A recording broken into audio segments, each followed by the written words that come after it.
Amigos, uma alegria muito grande estar aqui com vocês nesta manhã. Eu gostaria de convidar aqui o pastor Luiz Fabiano e já agradecê-lo pelo período, os 2 dias que ele esteve conosco, né, nos ajudando, trazendo a mensagem. E, pastor Luiz Fabiano, você, o amigo, já está aqui conosco? Estamos aí, Marcelo. Deus abençoe, amigo. Esse momento agora é com você. Muito obrigado. Compartilha para a gente aí, Marcelo, a tela. Bom dia a todos. Para mim é um prazer muito grande poder transmitir para vocês nessa manhã a palavra de Deus. E eu confesso para vocês que eu fico muito feliz porque o propósito da semana de oração é isso mesmo, porque na realidade, todas as vezes que a gente faz semana de oração, nós pregamos mais e oramos menos. E a proposta, ela é o contrário. A gente tem que orar mais e refletir menos. Eu louvo a Deus porque nós separamos um momento aqui muito propício para oração e realmente nós temos as nossas lutas, as nossas dificuldades, tanto no campo pessoal, familiar, problemas de saúde, problemas relacionais e somente a graça e a misericórdia de Deus para poder nos alcançar e mudar completamente a história da nossa vida. Nessa manhã eu queria falar com vocês sobre trabalho organizado, mas na perspectiva de uma palavra. Só que não está fluindo aqui, viu, Wesley? A tela. Está passando? Eu queria falar sobre trabalho e missão. Eu acredito, à luz do Espírito e Profecia e da Palavra de Deus, que a instituição escola, para mim, ela é uma agência de salvação que funciona 5 dias por semana, de portas abertas, com a missão de salvar pessoas. E eu acredito que todas as pessoas que entram nessa escola, elas têm que ouvir de Jesus e da salvação. E eu creio que cada servidor, cada funcionário, cada professor, toda a equipe da escola, vocês são instrumentos de Deus para a salvação de pessoas.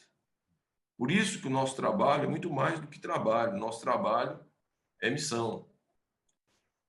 Professora, pode passar mais uma tela para mim? E a palavra que eu queria dar destaque para vocês é a palavra excelência. Como nós trabalhamos para Deus, somos instrumentos de Deus para a salvação de pessoas, então, por que não dizer que nós devemos viver e procurar a excelência? Então, a excelência é a característica do que é excelente, em que há excelência. Ou seja, é uma pessoa que possui um teor mais elevado. Alguém que se propõe a viver acima da média. Alguém que tem disposição para estar acima da mediocridade. É alguém que não se contenta com a média. É alguém que tenta, de todas as maneiras, de todas as formas, alcançar toda a sua potencialidade. E quando eu falo de excelência, eu não falo só do trabalho, eu falo na sua perspectiva pessoal, seus projetos pessoais, eu falo de você como chefe, como líder de família, como pai, como mãe, como pessoa. Nós devemos buscar excelência em tudo que somos, em tudo o que fazemos. Pode passar a próxima tela, professora. Então, Aristóteles, falando sobre excelência, ele diz assim: só fazemos melhor aquilo que repetidamente insistimos em melhorar. A busca pela excelência não deve ser um objetivo, e sim um hábito. Ou seja, buscar a excelência é você lutar contra os maus hábitos que nós temos de contentamento, de conformidade, de aceitação. Ou seja, é buscarmos viver além dos limites que nós imaginamos que existe para nós mesmos. Então, Aristóteles diz que eu só posso me aperfeiçoar, eu só posso alcançar excelência se eu insistir em fazer tudo aquilo que eu faço todos os dias, só que cada vez que eu faço de uma maneira melhor. Então, nós poderíamos pegar o exemplo de Thomas Edison, que foi aperfeiçoando, aperfeiçoando, até chegar na lâmpada. Ou seja, então, excelência não deve ser apenas um objetivo. A excelência deve ser um hábito. E o próximo slide é uma imagem que vocês podem ver do que é, de fato, ser excelência. Veja bem, se você entrasse numa loja de instrumentos musicais e olhasse para esse violino sem cordas, quanto você pagaria nele? Bom, talvez você não seja um colecionador de instrumentos, talvez você não seja um especialista em instrumentos musicais, mas olhando uma peça dessa sem cordas, somente a madeira e o formato, quem sabe você pagaria no máximo aí 1.200, R$ 1.500. Só que o detalhe é o seguinte, pode passar, professor. Esse instrumento musical sem cordas, esse violino, ele custa 3,5 milhões de dólares. Essa peça. Por que essa peça é tão clara, tão cara? Talvez vocês pensem que seja porque é de um colecionador rico, de uma pessoa famosa, que comprou, é um instrumento antigo, lá do século XVIII, ou quem sabe do século XVII. Não, o que torna esse violino tão caro é quem o fez. Na próxima imagem, vocês vão conhecer o autor deste violino. É Antônio Stradivarius. Antônio Giacomo Stradivarius era um italiano. Ele nasceu no ano de 1640. Ele, Antônio Stradivarius, ele era o luthier, ou seja, um construtor, um fabricante de instrumentos. E por volta do ano de 1700 a 1722, ele construiu os violinos mais caros do planeta. Os da linha Betz, Médici, tem um outro violino chamado Cremonese, que é uma outra linha em que ele também fabricou, e o Messiaen. Os violinos de Stradivarius se tornaram violinos de fonte de pesquisa científica. Até hoje ninguém consegue entender por que os violinos de Antônio Stradivarius se tornaram de um som inigualável ao ponto de ninguém conseguir fazer uma réplica semelhante. Eles até conseguem fazer um violino do mesmo formato, da mesma anatomia, mas não conseguem ter a mesma sonoridade. Então, cientistas e pesquisadores da área criaram várias teorias acerca de como esses violinos poderiam ser feitos. Alguns acreditam que Stradivarius comprava casas velhas de madeira e pegava essas madeiras velhas para fazer os seus violinos. Alguns desenvolveram a teoria de que Stradivarius usava minério para poder fazer os violinos e ter essa sonoridade inigualável. Existe uma outra teoria que diz que Stradivarius usava cinzas vulcânicas para fazer o verniz que dava uma sonoridade diferente para os violinos. Há quem diga que Stradivarius ele comprava embarcações velhas, podres, e pegavam as madeiras dessas embarcações para fazer os seus violinos. Mas fato é, nenhuma dessas teorias tem comprovação científica. A única coisa que eles definem que o instrumento Stradivarius é o melhor de todos é porque ele buscava a excelência em tudo que ele fazia. Ou seja, não existe no planeta nenhum violino semelhante ao Stradivarius, porque Stradivarius ele estabeleceu a excelência como o padrão daquilo que ele fazia. Ele morreu aos 93 anos e até hoje ninguém sabe, ninguém conhece as suas verdadeiras técnicas. Nós só sabemos o padrão de trabalho. E o padrão de trabalho de Stradivarius é excelência. A próxima imagem que nós vamos ver agora é o resultado do que é excelência de maneira prática na vida. Excelência é o resultado daquilo que você faz com dedicação. com todas as suas forças, colocando todos os recursos disponíveis. Então, partindo desse princípio, eu e você, nós somos convidados a estabelecer a excelência como nosso padrão de vida, de trabalho, de ser, de viver. E existe um texto na Bíblia, que vocês vão ver agora, que é de um homem que também viveu e buscou a excelência. O texto que eu queria compartilhar com vocês está em Daniel 6, verso 3. Então, mesmo Daniel se distinguiu dentre os presidentes e sátrapas, porque nele havia um espírito excelente e o rei pensava em estabelecê-lo sobre todo o reino. Esse texto é o texto em que Daniel já estava vivendo o terceiro governo. Ele estava no período Medo e Persa. Dario era o grande governante persa. E ele então percebeu que em Daniel existia um espírito excelente. Mas eu tive a oportunidade de pesquisar a palavra excelente e espírito no contexto de Daniel 6:3. Talvez você pense assim, Daniel tinha um espírito excelente porque Daniel tinha um Espírito Santo. Mas eu fui olhar a palavra espírito, não faz referência ao Espírito Santo. Porque a gente pensa que é o Espírito Santo porque Daniel era um profeta. Mas entendam, Daniel era um profeta, mas ao mesmo tempo ele exercia uma função administrativa, tanto em Babilônia quanto na Média e Pérsia. Daniel, ele era um estadista, ele era um governante dentro dessa dinastia. Então, espírito excelente é o espírito que Daniel tinha de fazer as coisas da melhor maneira possível.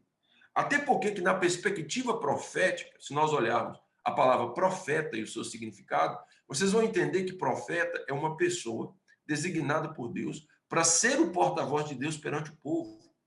Ou seja, Daniel é um representante de Deus diante do povo. Daniel tinha que trazer a mensagem de Deus para o povo. Daniel tinha que estar no meio do povo, orientando o povo, instruindo o povo.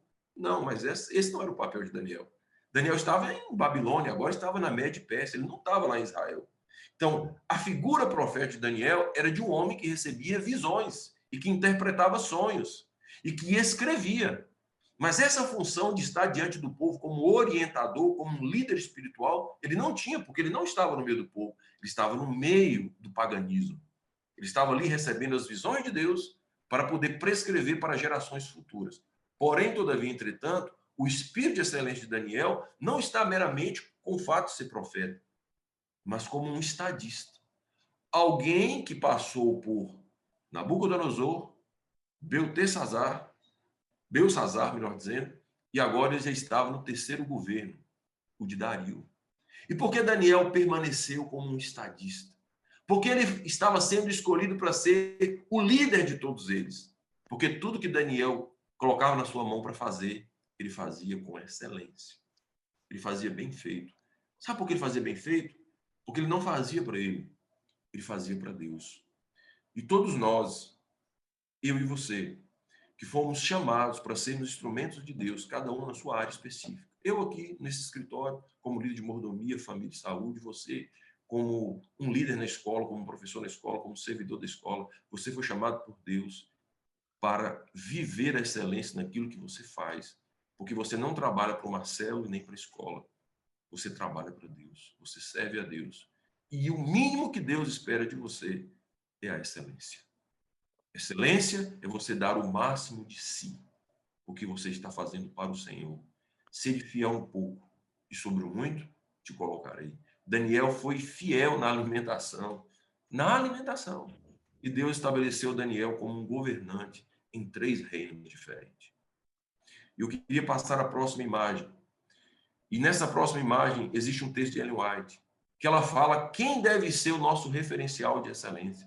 Temos um banquete de alimentos ricos, e quando vemos almas aprenderem a verdade, regozijamos-nos olhando para Jesus, autor e consumador de nossa fé. Cristo é o grande modelo. Seu caráter tem que ser o nosso caráter. E toda excelência está nele.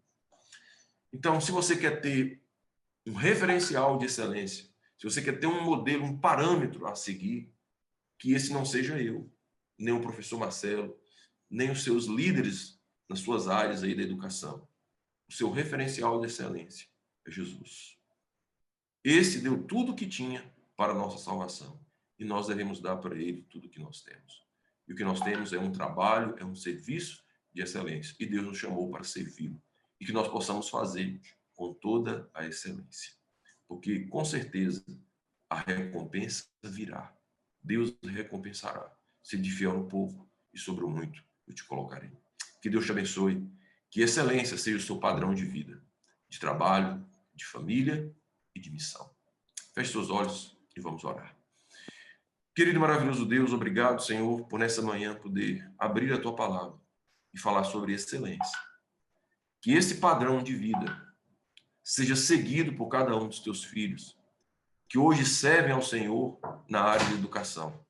Te pedimos, Pai, que o Senhor possa, de uma maneira toda especial, abençoar toda a equipe da educação, desde aqueles que lideram, como aqueles que estão na sala de aula, que estão servindo, monitorando. Abençoe a cada um deles. Mas, em especial, Senhor, esses pedidos de oração que aqui foram colocados, são questões de saúde, são casos graves. Ó Deus, entre com providência. Que a tua vontade seja feita. E que o Senhor nos dê entendimento e sabedoria para aceitar os teus planos para a nossa vida. Mas nesse exato momento, visite cada uma dessas pessoas que estão enfermas e que precisam do seu conforto e do teu consolo. Esteja com todos eles. Abençoe a educação, ó Deus, da nossa associação. Que no ano de 2021 nós possamos, com espírito de excelência, alcançar grandes coisas para o Senhor. É o que nós te pedimos, ó Deus, nessa manhã. No nome de Jesus. Amém. Amém. Obrigado, professor. Estamos na correria. Eu tenho que descer, eu tenho um outro culto lá embaixo agora. Vai lá, amigo, vai lá. Muito obrigado. Amigos, professores, colaboradores, muito obrigado por essa semana. Só tenho a agradecer por vocês estarem aqui conosco a cada dia, os diretores, a professora Eslen, Paulo, Elaine também. E a você aí, meu professor do CAD, do CAOC, do CAD Júnior, do CAOC Júnior, do CATO, e os nossos colaboradores também de cada unidade escolar. Nós só temos que agradecer a sua presença, a sua dedicação. É uma semana abençoada. Não é, professora Esli? Muito abençoada. Com certeza, foi uma semana maravilhosa.